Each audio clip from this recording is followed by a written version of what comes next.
Oh, I don't need a transcript. There we go. That's too much.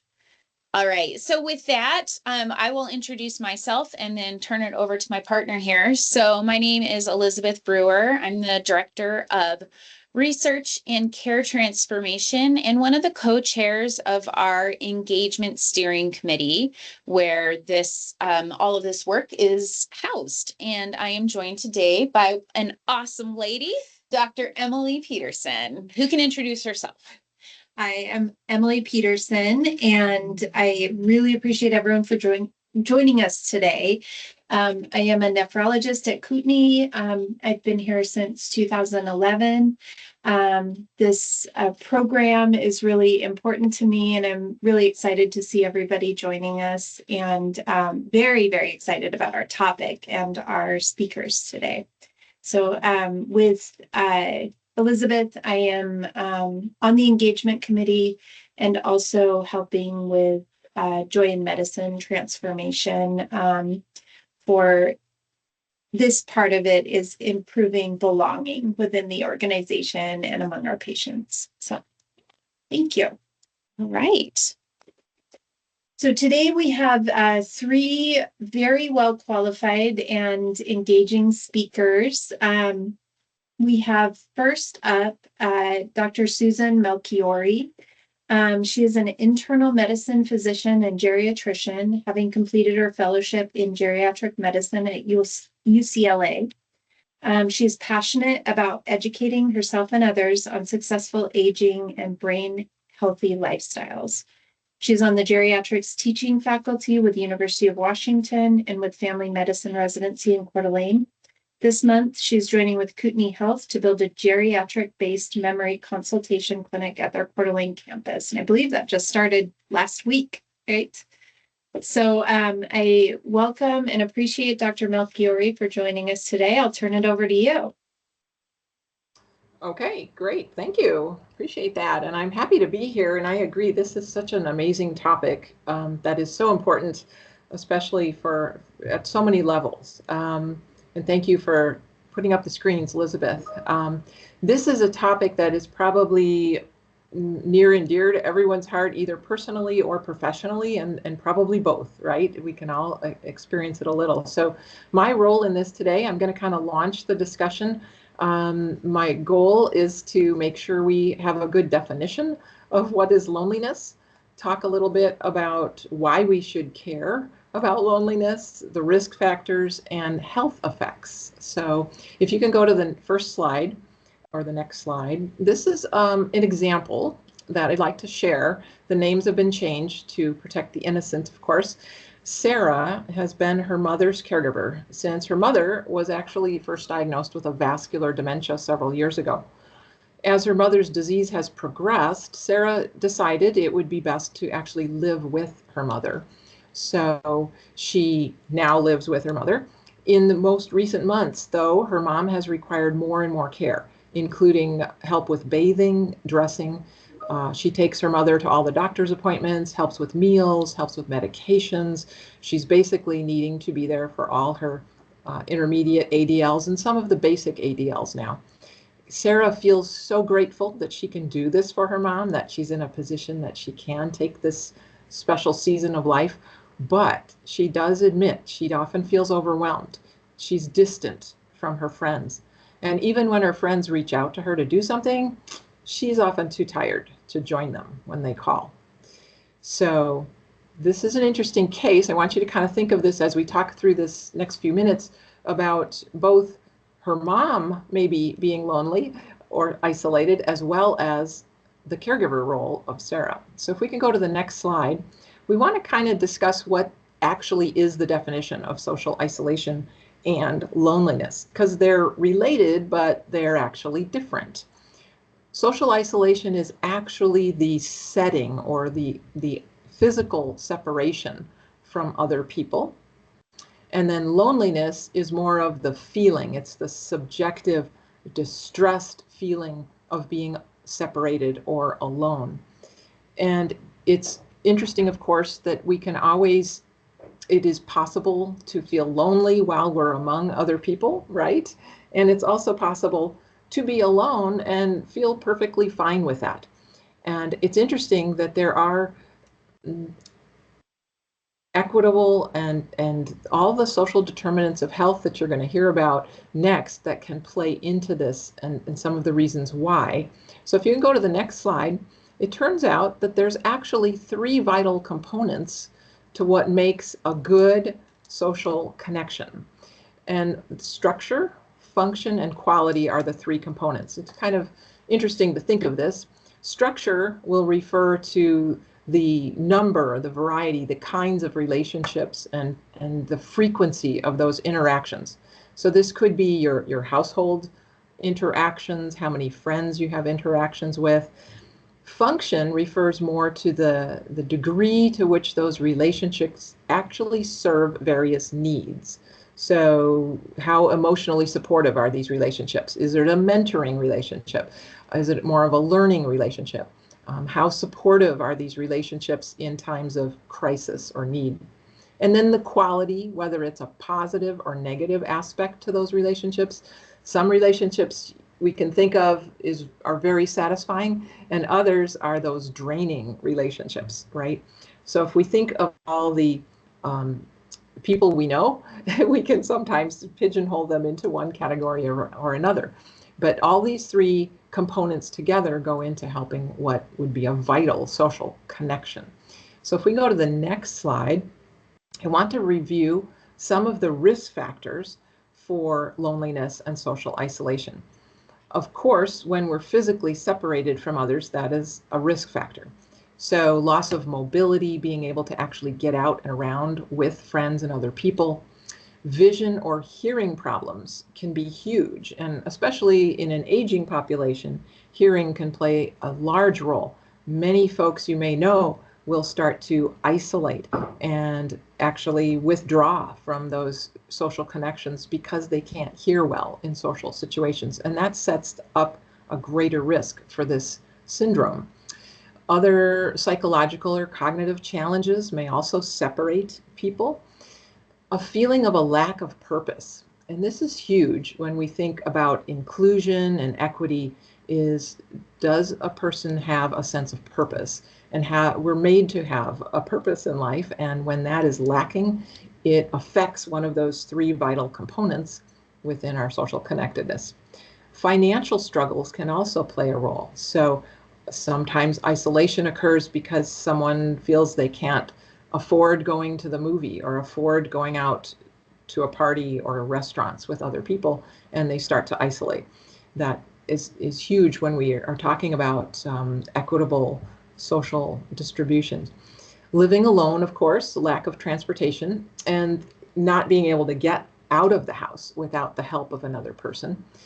And then caring for a loved one who is unwell. This is huge, and it was a discovery a few years back that caregiving itself is a risk factor for loneliness and social isolation. Also, a major life change, whether it's a death in the family, moving, retiring, a divorce, any of these can be major life changes that change those social parameters, separating us from friends and our support network. Living in a rural space is also an important highlight, especially in our neighborhoods.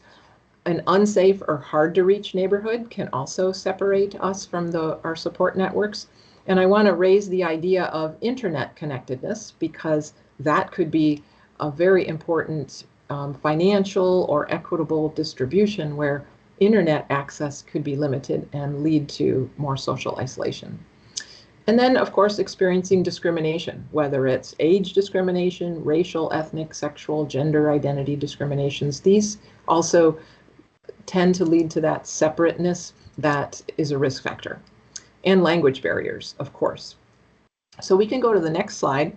As reviewing this topic, I found it interesting that they're actually finding genetic risk factors for loneliness and isolation.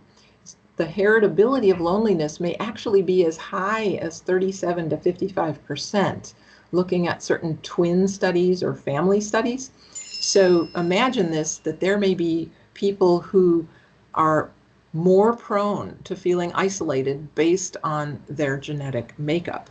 And there's more studies going on this, much to be discovered, but an interesting concept. We may actually be more resistant based on our genetics as well to becoming lonely.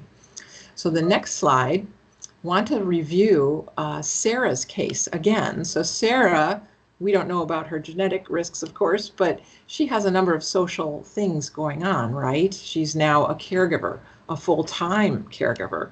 She's separated from her friends. She's separated from her support group.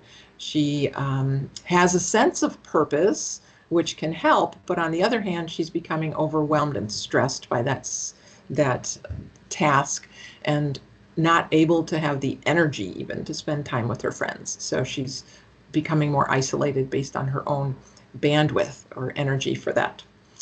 So wanted to discuss, we can go on to the next slide, why should we care about loneliness?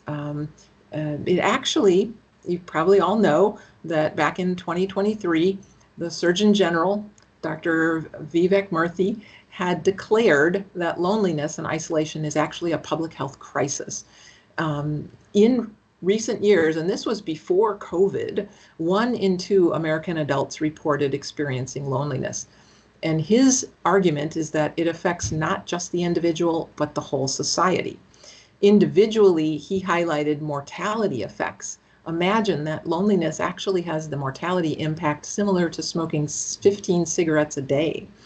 And it has even a greater mortality impact than obesity or physical inactivity. This is huge when you look at health effects. And we're going to talk about some health effects here in just a second. He also highlighted the fact that this loneliness affects our schools, our workplaces, civic organizations, and really infiltrates all of our communications. So we can go to the next slide. I wanted to review briefly many of the health effects of loneliness and social isolation. So much of the research has pointed out that high blood pressure and heart disease are both effects of loneliness and social isolation. Obesity tends to be higher. There's an effect on immune function, which weakens our immune system. And I'll talk about just briefly some of the physiology that might be behind that. There's also a greater chance of anxiety, depression, and mood disorders when we're lonely. There's also cognitive decline and an association towards dementia of the Alzheimer's type, which is fascinating and scary. Death, we talked about the mortality impacts from Dr. Murthy's comments, and then a greater chance of admitting to either a nursing home or even having emergency room visits. Complicating this feature is that some people being alone will adopt more unhealthy lifestyle habits, right? Maybe not getting enough exercise, drinking more alcohol, smoking, and not sleeping well. And these patterns certainly will impact all these risk factors like heart disease, diabetes, high blood pressure, obesity, and even cognitive changes. We can go to the next slide. I wanted to touch briefly on some of the physiologic mechanisms which people that experience loneliness actually have emotional pain, and emotional pain triggers the same stress response in the body as physical pain. So we're looking at the inflammatory cascade, right?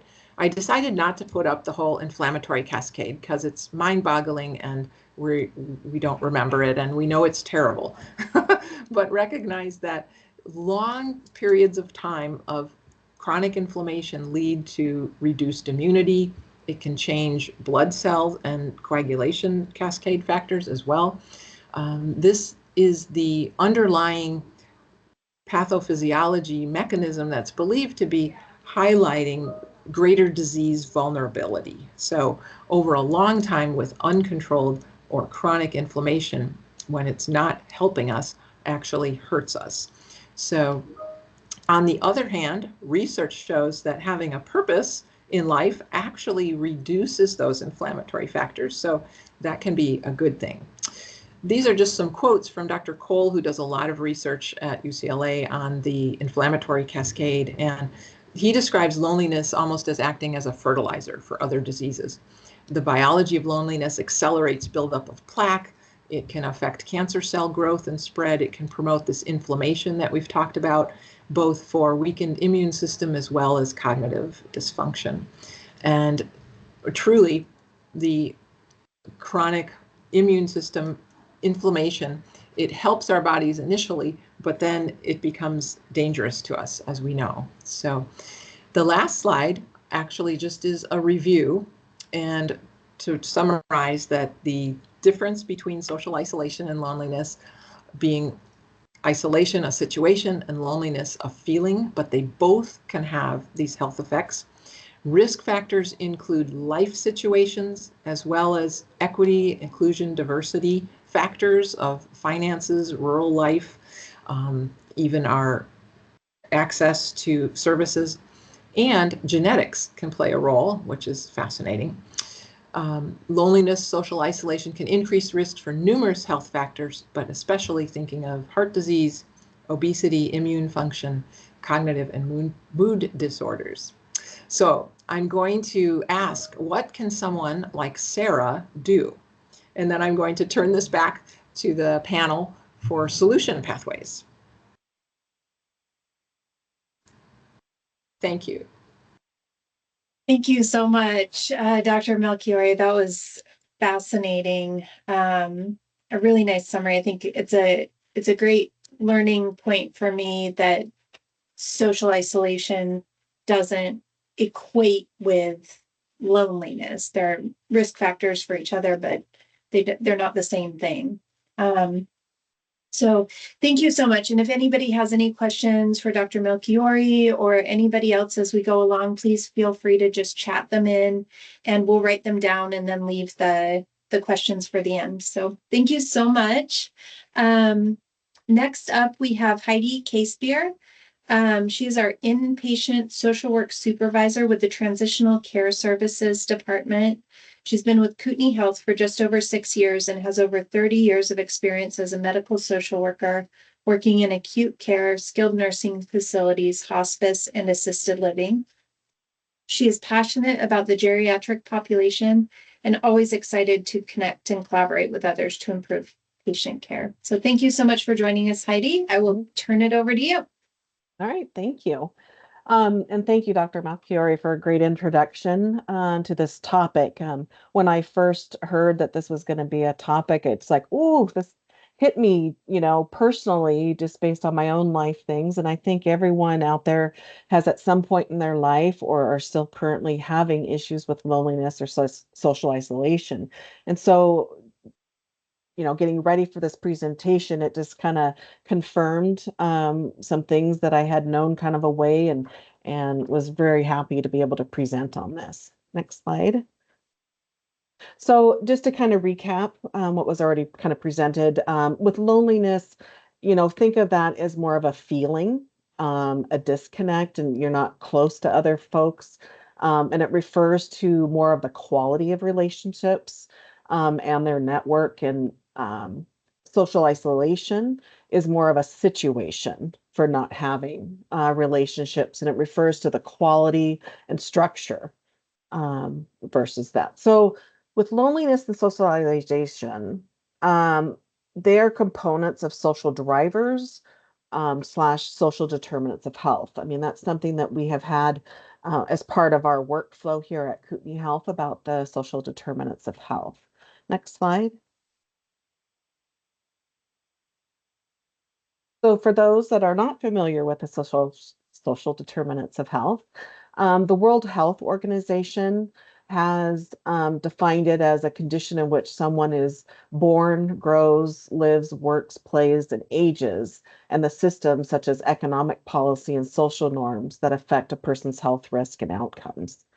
So our healthcare system is moving more toward a value-based care model, which really integrates the meaning for their physical, their mental, their behavioral, and social needs, kind of incorporating that all into the whole person rather just fixating on a specific health need. And so back at the beginning of 2024, CMS started wanting us to screen for 5 specific social determinants of health. Next screen. So currently within Epic, the 5 areas that we screen for social determinants of health are food insecurities, transportation, intimate partner violence, housing stability, and utilities. Next screen. This is just kind of a summarization again of kind of what Dr. Malchiori already said about the risk factors. Um, so I won't go over those in detail. Next slide. So why does this all matter to us? Why are we talking about that? And I think, part of it is talking about it allows us to be more consciously aware of the presence of loneliness. Um, Loneliness is painful, it's harmful to our physical and mental health. And when we become aware of it, even for myself, becoming aware of the different aspects where I was feeling lonely, I was able to then act upon and bring up and incorporate things into my daily life to make changes. So when we're aware, we can make those changes. It's also a very growing health, social, and economic concern amongst our elderly patients. I think also, we have a lot of our healthcare, the swing or the pendulum swing is often surrounded by the baby boomer generation, and they're now coming into this and becoming, the population that we're working with most here at Kootenai. Um, and a lot of times, healthcare professionals may be some of the main contacts that our patients have. And if we're aware of barriers that they face, we can be supportive advocates and provide non-judgmental suggestions. A lot of our social admits, those are our barriers for discharge, um, means that they don't have that social support to return back to their prior living environment. And they also have a lot of social determinant of health needs. So it's one of our biggest drivers of readmission and high utilizers in our healthcare industry. Next slide. So these is just pictures of some of the publications. Dr. Malchiori talked about, the with our Surgeon General, the epidemic of loneliness and isolation, but the World Health Organization, even our the NIH, also they all have publications surrounding this and how we can work on that. Next slide. So with the World Health Organization, this just kind of summarize, it's another picture with that, about the potential consequences of socialization and loneliness. We already talked about the mortality, the health conditions, the behavior of it. But one thing I wanted to kind of point out on the bottom side of the table there is that it also impacts our suicide, elder abuse, um, the economic cost with this. Like I said, they tend to be our high utilizers, and we want to be able to provide the best care for them so they have the best outcomes. Next slide. This is just United Nations Decade of Healthy Aging. They have pointed out kind of strategies to reduce social isolation and loneliness. So they wanted to create a global coalition to increase political priority. So that's kind of part of where we're at in the sense of raising awareness, looking at our systems. They also want to increase the research related to this and how we can provide effective interventions. Next slide. So with the U.S. Surgeon General advisory that they put out, they kind of talked about the 6 pillars of social connection. And I just want to point out the third pillar is about mobilizing the health sector. So part of that is training healthcare providers, assessing and support patients, and expanding public health surveillance and interventions for that. Next slide. So with that pillar 3, they feel that this can be accomplished by both within the medical system and by linking individuals to community-based organizations that can also provide that necessary support. But there's a lot of materials out there if you want to take it upon yourself to learn about different things and how it's impacting the healthcare system itself. Next slide. They talk about acknowledging social connection as a priority, involving it in our assessment process, and then integrating it into our primary, secondary, and tertiary level of care settings. So it's going to be all kind of encompassing. Next slide, I mean. So personally, what can you do? One of the things is to take a step back and really evaluate your own situation. Check in with your feelings and thoughts. Um, and realize, and it's fun, and to realize that it's okay to be talking about this, and speaking to others. So explore other things that you can do, is explore other hobbies or spend more time out in nature, especially with others in nature. Making time in your routine to contact others who really care about you. And this really means, by in person or by phone, video, because it's really important to hear someone's voice when they're talking, as well as seeing their face, um, because there's the nonverbal communication that we have, and it just builds a closer relationship. Volunteering is a great way to curb your loneliness. Joining other groups that share interests, so you have the sense of belonging. Reach out to different people to create broad network of support.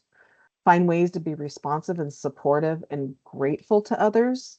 Invite others. There's a lot of us that might be introverts, and we're shy and may not want to put ourselves out there. So if you belong to a group, invite others to join in. They may need that invitation to be a part of that. Um, our society has gotten away from knowing our neighbors. Make a point to get to know at least one of your neighbors, um, especially if they happen to be elderly. And then reach out for help, even when it's hard to reach out for help. There are a lot of things that happen in our life, the health issues, divorce, or death of a loved one, that can be really challenging, and how to navigate. Next slide. So professionally, what can we do? So our interaction with our patients really matters. Give your full attention and genuine listening. Be a mentor to either, your colleagues, whether that be formally or informally. Learn about the other social drivers or determinants of health and how they can contribute to that isolation and loneliness. A lot of times our patients will talk about that they're estranged from their children or family, and it could be a sign that they want to discuss those feelings. And by talking about it makes it easier. Encourage the support groups. If you're if they're feeling isolated or lonely, um, encourage them to join groups. And there's also a lot of resources out there, in terms of transportation or volunteering or companionship. Next slide. In Epic, there is another tool out there. It's kind of embedded in our system, like a lot of lovely tools that we have within Epic, but it talks about social connection. So in your everyday um, interactions with patients, you can take a look at that and ask these questions. It gives you some of those topics to talk to them about. Next slide. For employees, there's a lot of resources. This is out of our in benefits packet. The vital work life. We have healthy well-being resources. Next slide. Including a new telemedicine that's going to be happening, the Ally Health. Emails should be going out about that, but this is something great that can be done virtually, that there's not a copay for. It's really exciting, and I'm looking forward to that, for our employees here to be able to access. Next slide. Another great resource is findhelpidaho.org. This has all different types of resources regarding housing and education, transportation. It's free, there's no charge, it's confidential, and it's really easy to use. You can log on, put in your zip code, and search for resources in your area, whether that be for yourself or someone that you're taking care of. Next slide. This is just a quick, brief other resources, especially in the mental health world. So the resources are out there. Next slide. So just kind of points to reminder, which kind of tie in with Malchiori's presentation about that isolation and loneliness are related, but they're not necessarily the same thing.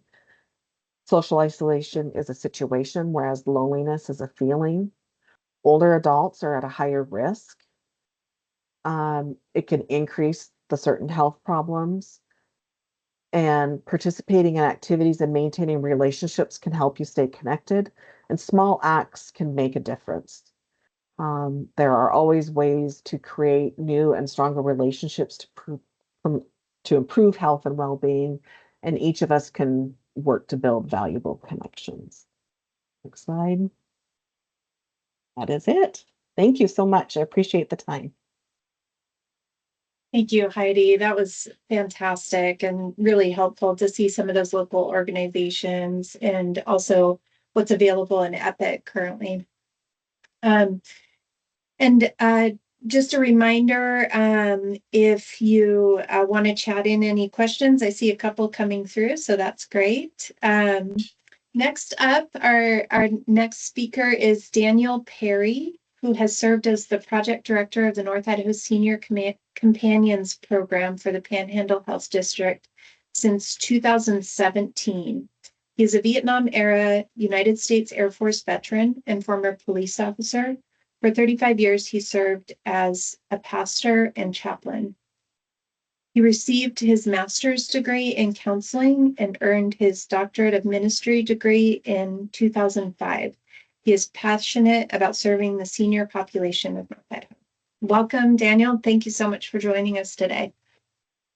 Thank you, Elizabeth and Dr. Peterson, for allowing me to participate in what is, I think, a critical, really public health crisis, as was mentioned earlier, especially among our seniors.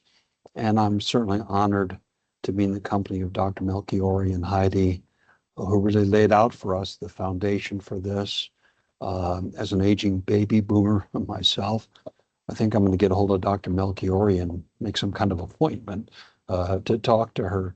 What a wealth of information that is, and how beneficial and helpful to lay this important foundation as we transition into solutions and how we can address some of these issues that are really plaguing. It's not really an epidemic. If you have 43% of people that are over the age of 65 who often feel isolated and lonely, we're dealing with an epidemic, but it's also, I think, a pandemic. And that this is really spread out across the country. This epidemic is no respecter, certainly, of persons. I primarily deal with people over the age of 70 in this program. And so I'm very focused on seniors and the elderly in our community, the majority of which are, in fact, isolated socially. And as a result of that, have those feelings of loneliness and depression, and even suicide was mentioned earlier as one of the issues that should be addressed when we talk about this very important subject. But just as a reminder behind the definitions and all the data, we're dealing with human hearts, we're dealing with people, aching hearts, lonely hearts. Coming from that generation, it reminds me that we'd all be members of Sergeant Pepper's Lonely Hearts Club Band. I think about all the songs that have ever been written and sung about this subject alone, about being lonely, really expressing the need that people have for having that social connection, that human connection. And this is kind of personal to me on a couple of levels, but years ago, adopted a little girl, 18 months old, who was removed from her biological mother's home because she was diagnosed as failure to thrive. And the medical community would know what that is and how it's diagnosed. One of the causes that I was told was that she was neglected as an infant And I think about that idea or the issue of being neglected from people and isolated from people. And I see that happening often with our seniors who can be overlooked so easily and neglected even by family members. Some could even be diagnosed perhaps with failure to thrive. And as Dr. Melchiori talked about the risk factors, and Heidi talked about the social determinants of health. As I was looking at those and reading through those, a number of those boxes can be checked as we age. And I'm seeing that in the seniors that I deal with on a daily basis. So this is a real important issue that needs addressing, I think, from a public health point of view. And certainly our community health people can assist in that, and not only in diagnosis and treatment, but providing some resources out there for the population that is experiencing this. And I think North Idaho, just by the nature of the culture here, especially you get out in rural communities, this problem seems to just be enlarged, and people dealing even more so with the issues of isolation. And they're being lonely. I'm reminded some years ago, an 89-year-old woman wrote in her diary, it was the last entry that she wrote in her diary. And she wrote, coming home from the shops today and leaning heavily on my cane, I'm wondering if old age is a blessing or a curse. These days I feel like a half-dried rug with all its purpose wrung out, and I feel no blessing in being alive. Feasts and celebrations go by with no sound of a happy tune. On the contrary, all strings are too thin to emit a joyous echo. Not even the stray cat came by for a meal today. The lady that wrote that uh, died on her kitchen floor, and she wasn't found until 6 months later. And you might be thinking that I'm sharing that story with you to tug on your heart, be maybe melodramatic. And I would say, in fact, yes, that is a tragic story. I think intended to tug on our hearts, because I don't think that 89-year-old woman is alone. I think here, even in North Idaho, and not just for seniors, I think there are a lot of people out there that are isolated and lonely, regardless of their age. Spent some time here recently talking to a gentleman in his early 30s who was talking to me about a 4-year period in his life when he was really struggling with isolation, being lonely, and considering taking his own life. And so the intervention portion is extremely important, I think, for us as a community.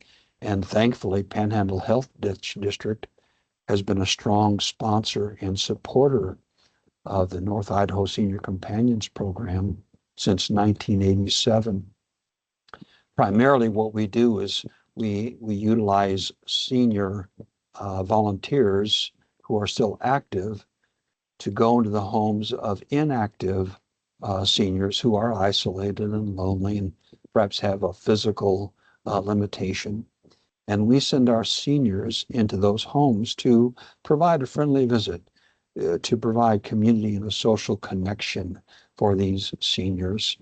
And also, we provide transportation to their medical appointments and shopping as needed. So these seniors that enroll in our program, and by the way, they don't have to be a senior, they just have to be an adult. Any adult could sign up as a client of this program. And we would assign a volunteer companion to them to visit them once or twice a week, 2 to 4 hours each visit. Just spend some time with them. That might look like playing a board game or crafting or doing a hobby, going to lunch, theater, watching a movie. Again, just spending time with that person and then getting them to where they need to go. But what a benefit this is to our seniors and others in our community who need to get out and need this kind of assistance, this kind of help. And so it's available. sometimes I'm surprised at if I do a presentation or a talk like this of the number of people that still don't know about the Senior Companions Program. And I don't want us to be the best kept secret here in these 5 counties. So we're getting the word out, and I would want the listeners to know, the people that are on the webinar today, to realize that this is a tremendous need.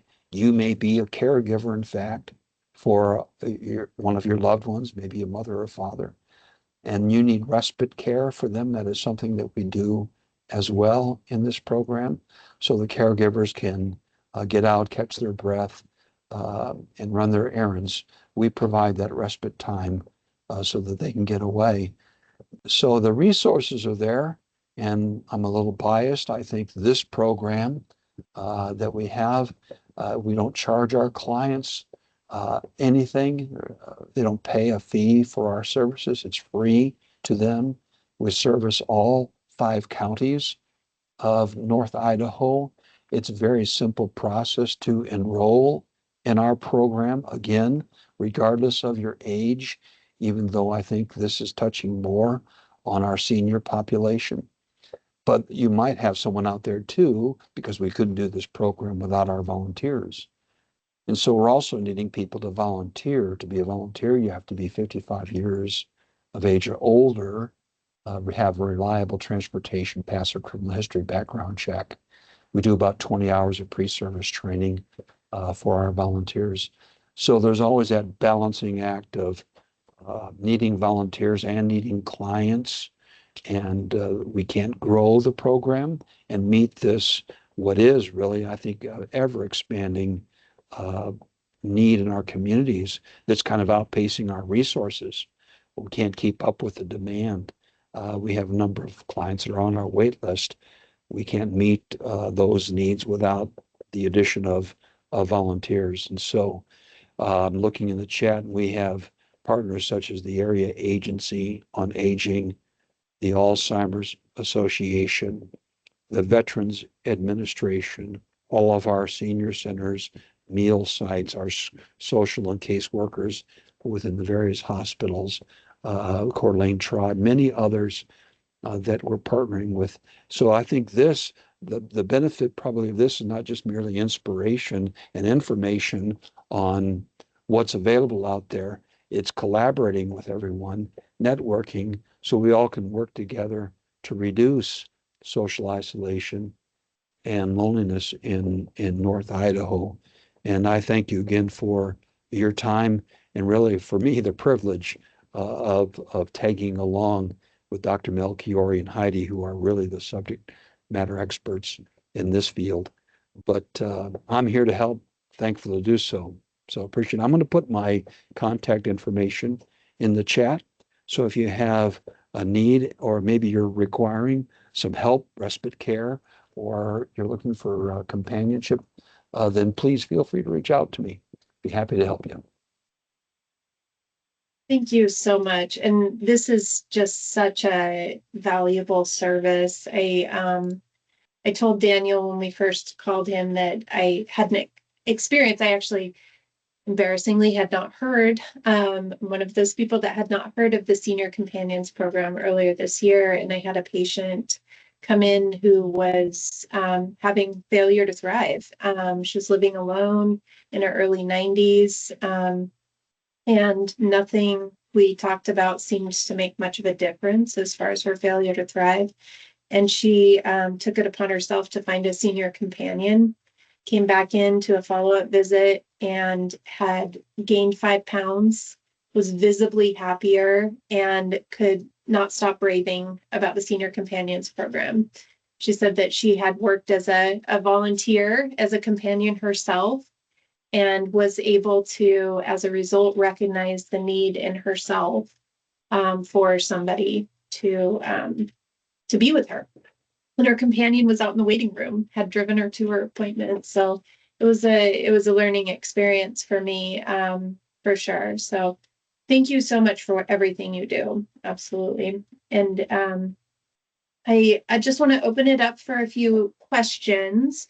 I think we've got an active chat here for the support groups in the area. So I won't go over those again, but those should be available for you online after the meeting. Couple of questions I had just listening to this and learning more about the information myself from our upcoming book club book. One is the shame that goes along with loneliness. Dr. Murthy talks a lot about in the book about when you are lonely, it creates a cycle of feeling like you're not deserving or not worthy of companionship. And I'm wondering for Heidi and Daniel and Dr. Melchiori, if you've had experience working with people who are kind of feeling that shame and not really willing to engage in discussion about their loneliness. Yeah, I think I'll jump in there. Certainly, I've noticed that a lot with older gentlemen, especially, but women too. But older gentlemen tend to hold their cards close to the chest, and loneliness in past has been interpreted as a weakness, perhaps, and so there is sort of this kind of shame over it, I guess. But I guess what I found helpful is to actually approach it from the medical standpoint and say, gosh, there's health effects to being alone so often. And often that will soften the conversation a little and allow a real discussion of how much interaction they actually do have and explore some of those other risk factors and where their connections could come in, almost make it a prescription to get them started with a connection to others. I found that helpful for some that tend not to admit the feeling, right? Or it's hard to admit the feeling. Now, I would say in dealing with senior companions in my program, often that lack of self-worth or unworthiness, shame, if you want to call it that, are predictors of going into social isolation and loneliness as opposed to effects of it. I think that it's just that kind of unworthiness and shame, and I'm not of much value. Therefore, I'm isolated and left alone by my family and people, which then, of course, is just exacerbated as they stay in that state and they retain that low self-esteem. It just makes it that much worse, and so it escalates the loneliness, the depression, and the possible. Sadly, suicide that we're experiencing, really, especially among older men in North Idaho. Yes, real risk. Yes. I have a question. I think all three of our speakers have really focused on our older population, but want to call out that loneliness can affect anybody at any age, certainly. And I'm sure that you've all worked with folks across the spectrum. But one thing that we're seeing more and more, particularly in maybe my generation, is calling us the sandwich generation, in that we are both caring for our kids and caregivers for our elderly parents at the same time, and how isolating that can be. Have you had any experience working with folks in that type of situation, and what resources are available for them? Yeah. I think we all probably do, right? Caregivers are a huge population on my heart, because for geriatrics anyway, often it takes a team approach for the person's care, and so my older patients' health depends on their caregivers' success. Mm-hmm. So caregiving support groups are everywhere, but not everywhere. Sometimes they're hard to find. There are a lot. Some are disease specific for caregivers of certain populations, but also parental support. and caregivers of older generations. I think online support groups are really important. Meeting with others that are going through the same thing to share is really important.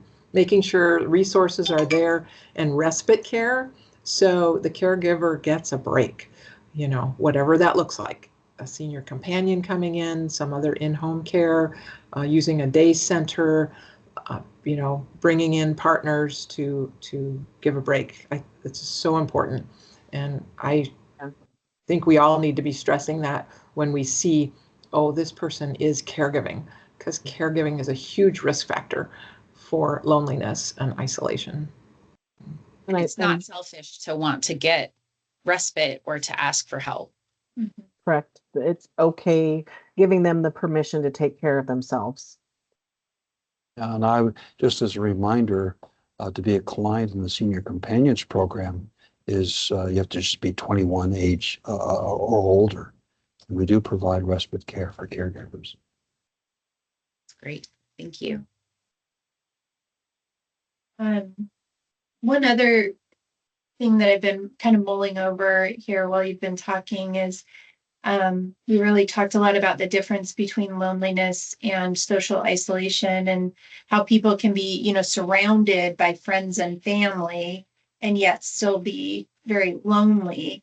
And it makes me think of people who are like particularly the LGBTQ population who may not feel comfortable sharing their authentic self with all the people around them. And I think there's probably a lot of other groups that fit into that category that I just am not thinking of right now, but probably something that, I, in my practice, need to keep a better eye out for. Like, instead of asking, do you have people that you can spend time with? Do you have people that you can share your authentic self with?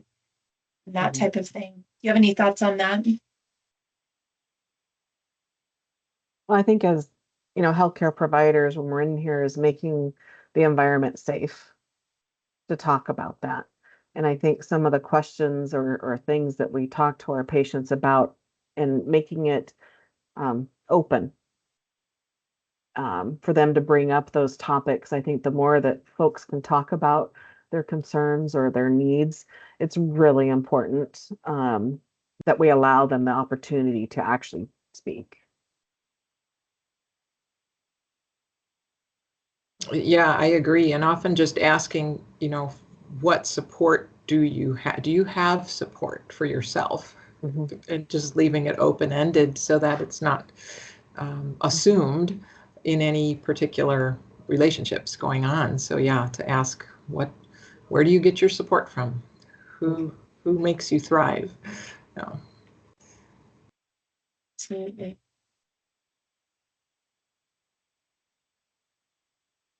So I just put a question in the chat, just to ask a question for everybody here. Feel free to chat in, but are you folks out there part of any resources, groups, or communities that would, something that might be of interest to folks on this call that you can share and they can join and be a part of? It could be as simple as, I'm in a book club, or I go to this church, or whatever it might be. If you're part of a group that love to invite other new members to, let's get it out there so we can all share in that for sure. And then we have a great comment from Patty, who's talking about being a remote worker, which is a growing population as well. Remote work is definitely on an increase, and there's not a ton of resources or support, I think, for folks, and can be isolating, but doesn't necessarily have to be. So I really appreciate what you shared, Patty, about being at home. Cindy does a polar plunge on the weekend. Happy to have others join. I might join you in the summer. I'll take your word on that, Cindy. But I hear it has phenomenal health benefits. Yes. Yes, good for you. That's awesome. Meetup to be a great resource. It's awesome.